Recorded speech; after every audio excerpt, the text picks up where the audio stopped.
আসসালামু আলাইকুম। সম্মানিত 18তম লিখিত উত্তীর্ণ ভাই বোনেরা, তো আপনারা আমাদের যে সনদের সর্বশেষ যে আপডেট, যারা আপডেট সম্পর্কে জানতে চেয়েছিলেন এবং আমাদের কর্মসূচি সম্পর্কে জানতে চেয়েছিলেন, তো আজকে আমরা এই লাইভটির মাধ্যমে এ সম্পর্কে বিস্তারিত কিছু তথ্য দেওয়ার চেষ্টা করব। আমি দীর্ঘদিন ধরে বিভিন্ন ব্যস্ততার কারণে লাইভে আসতে পারি না এবং কোনো আপডেট দিতে পারি নাই, তার জন্য আন্তরিকভাবে দুঃখিত। আপনারা যারা লাইভে শুনতেছেন, আমাকে সাউন্ডটা ক্লিয়ার আছে কিনা অবশ্যই একটু কমেন্টে জানিয়ে দিন।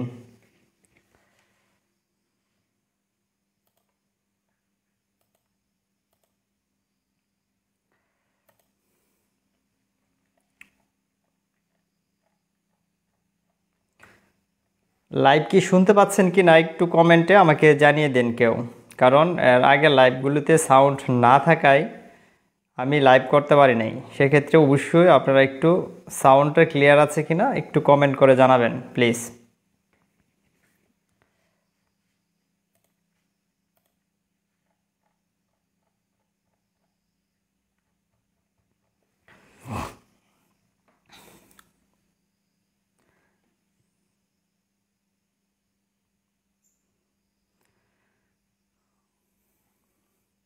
ঠিক আছে, শোনা যাচ্ছে। তো সেক্ষেত্রে আজকে আমরা যে তথ্যগুলি শেয়ার করব, আপনারা ইতিমধ্যে জেনেছেন যে আমাদের আগামীকালের যে কর্মসূচি, এটা অলরেডি বিভিন্ন গ্রুপে মেসেজ করা হয়েছে এবং জানানো হয়েছে কর্মসূচি সম্পর্কে। তো আমরা পুনরায় আন্দোলনে আছি এবং আমাদের যে আন্দোলন সেইটা আমরা সুন্দর শোনা যাচ্ছে। ঠিক আছে, তাহলে আমাদের ওই সাউন্ডের যে সমস্যাটা ছিল সেটা আশা করি সমাধান হয়েছে। তো আগামীকাল আপনারা যারা ঢাকা এবং ঢাকার আশেপাশে রয়েছেন এবং যারা অলরেডি ঢাকায় চলে আসছেন, তারা অবশ্যই আগামীকাল শাহবাগে অংশগ্রহণ করুন আমাদের long march Shahbag to NTRC. তো এনটিআরসি আমাদের আগামীকালকের যে কর্মসূচি এবং এখানে আপনাদের উপস্থিতিটা খুবই গুরুত্বপূর্ণ। সেক্ষেত্রে যারা ফ্রি থাকেন, যাদের কোনো কাজ কাম নাই, বিশেষ করে তারা অবশ্যই আপনারা সকলে অ্যাটেন্ড থাকবেন। এবং অনেকেই ব্যস্ততার জন্য আসতে পারেন না এবং অনেকেই বিভিন্ন সেক্টরে জব করেন, অনেকেই সরকারি চাকরি করেন, অনেকেই প্রাইভেট জব করেন, অনেকেই ব্যবসা বাণিজ্য করেন, এইটার জন্য অনেকে আসতে পারেন না। আর কালকে অবশ্যই আপনারা একটা সময় নিয়ে আগামীকালকের যে কর্মসূচিটা রয়েছে আমাদের, সেই কর্মসূচিতে অবশ্যই আপনারা অংশগ্রহণ করুন। আর এই কর্মসূচিতে আপনারা যে বিষয়টি জেনেছেন যে এনটিআরসি এর যে চেয়ারম্যান মফিজ, তাকে অলরেডি পরিবর্তন করতে আমরা যে চেষ্টা চালিয়ে যাচ্ছিলাম এতদিন, সেটা অবশ্যই আমরা সফল হয়েছি। আমরা আর একটু চেষ্টা করলেই হয়তোবা আমরা সনদ পাবো। সেক্ষেত্রে আমরা অবশ্যই আমাদের চেষ্টা চালিয়ে যাইতে হবে। তো এখানে আপনারা অনেকেই কমেন্ট করতেছেন। এমডি মিলন ভাই দেখতেছি, উনি কমেন্ট করতেছেন যে উল্টাপাল্টা তথ্য দিবেন না একটাও। তো এইখানে উল্টাপাল্টা কোনো তথ্য দিচ্ছি না। আর যেটা আপনারা যতটুকু করতেছেন মিলন ভাই, আপনাদের এই তথ্যগুলো আমি তুলে ধরতেছি এবং আপনারা যারা কেন্দ্রীয় কমিটিতে রয়েছেন, কেন্দ্রীয় কমিটিতে যে তথ্যগুলি দিচ্ছেন, আমরা ওইগুলাই, বিশেষ করে আমি ওই তথ্যগুলাই, আপনারা যেগুলো আমাকে বলতে আমি এই তথ্যগুলাই আপনাদের কাছে শেয়ার করি অনলাইন ফেসবুকের মাধ্যমে। আর এখানে উল্টাপাল্টা তথ্য দেওয়ার কোনো প্রশ্নই ওঠে না। আপনারা যারা মাঠে আছেন বা মাঠে কাজ করতেছেন, যতটুকু কাজ হচ্ছে ঠিক সেই তথ্যগুলি আমরা দিতেছি, সর্বশেষ যে আপডেট। সেক্ষেত্রে আমরা অবশ্যই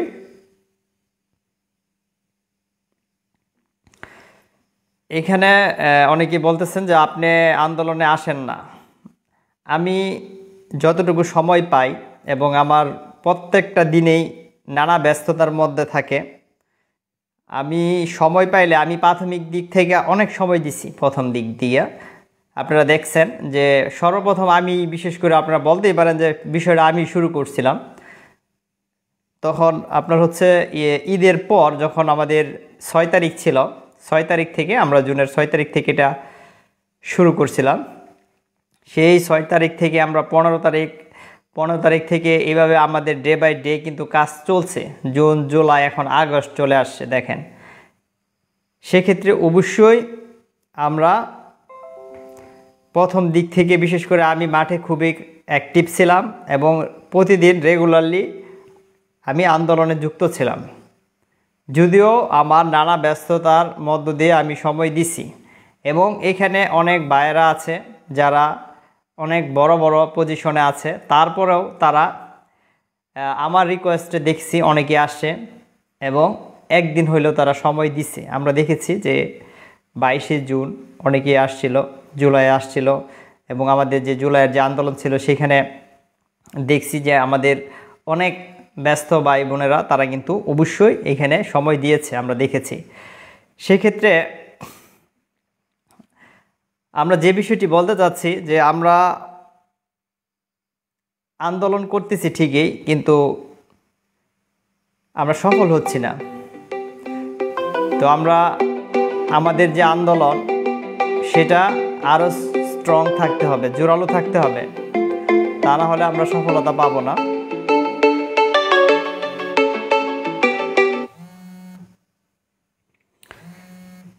তার জন্য অবশ্যই আমাদের আন্দোলনটা অবশ্যই আমাদের প্ল্যান মাফিক করতে হবে।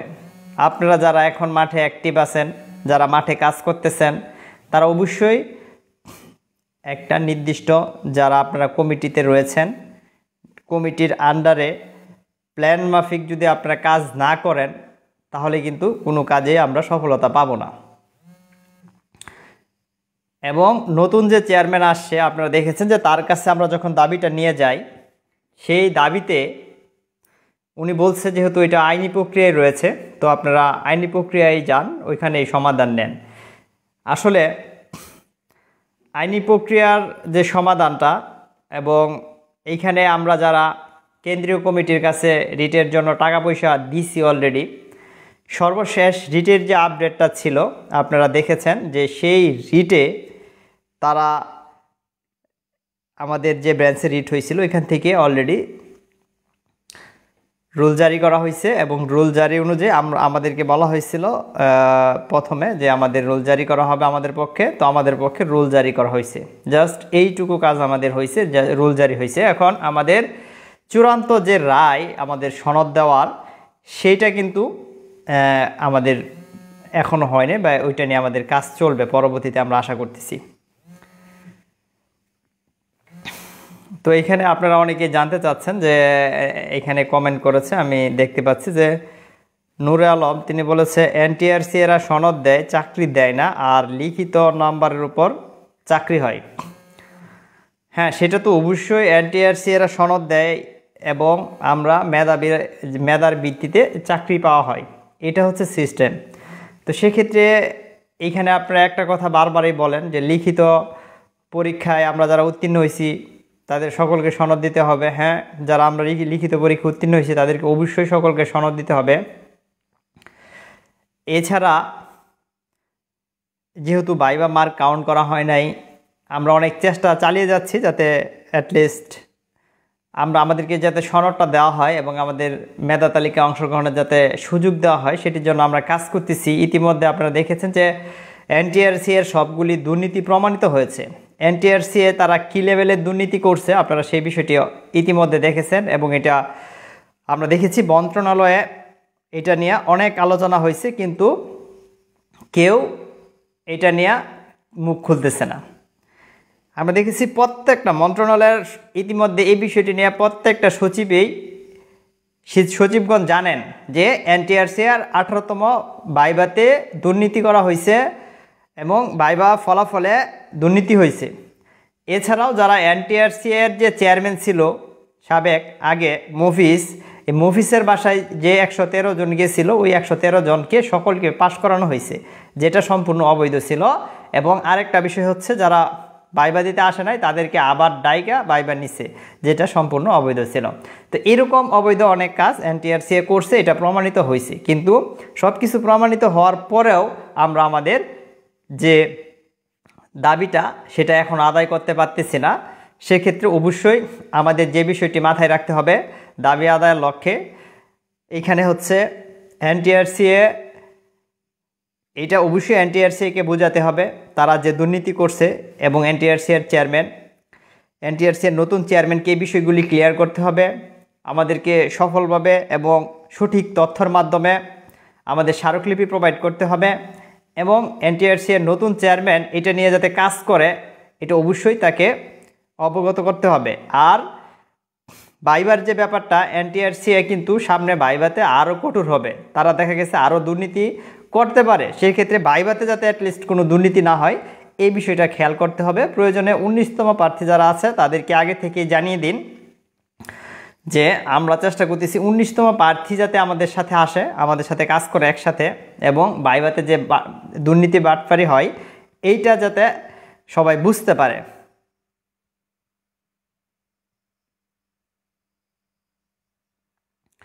তো এক্ষেত্রে আমরা যে বিষয়টা বলতে চাচ্ছি যে আপনারা জানেন যে এই রিটের যে ব্যাপারটা, আপনারা রিট নিয়ে অনেকেই প্রশ্ন করেন যে রিটের ব্যাপারটা, রিটের আপডেট জানতে চান। তো রিটের আপডেট আপনারা সর্বশেষ যে আপডেটটা সেটা রিট নিয়ে এখানে কেন্দ্রীয় কমিটি কাজ করে, বিশেষ করে ইব্রাহিম ভাই রয়েছে, সে এটার উপর কাজ করতেছে একসাথে যৌথভাবে সে, এবং কেন্দ্রীয় কমিটিতে আরও যারা যারা রয়েছে সকলে যৌথভাবে কাজ করতেছে, আমরা দেখছি বিষয়টা।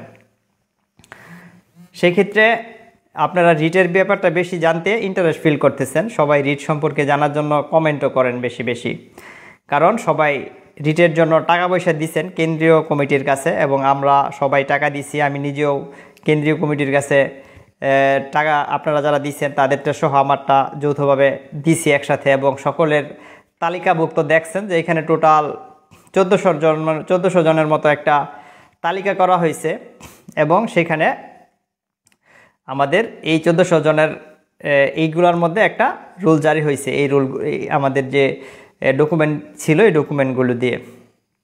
তো এইখানে কেন্দ্রীয় কমিটি থেকে আমাকে আবারও বলা হয়েছিল এইখানে রিটের আরও কিছু বিষয় রয়েছে যেগুলি আমরা হয়তো বা এখানে সরাসরি বলতে পারতেছি না, কারণ এখানে আপনারা জানেন অনেকেই থাকে আর এটা পাবলিক হয়, সবাই জানা যেতে পারে। সেক্ষেত্রে গ্রুপগুলি থেকে আপনারা এই তথ্যগুলো জেনে নেবেন।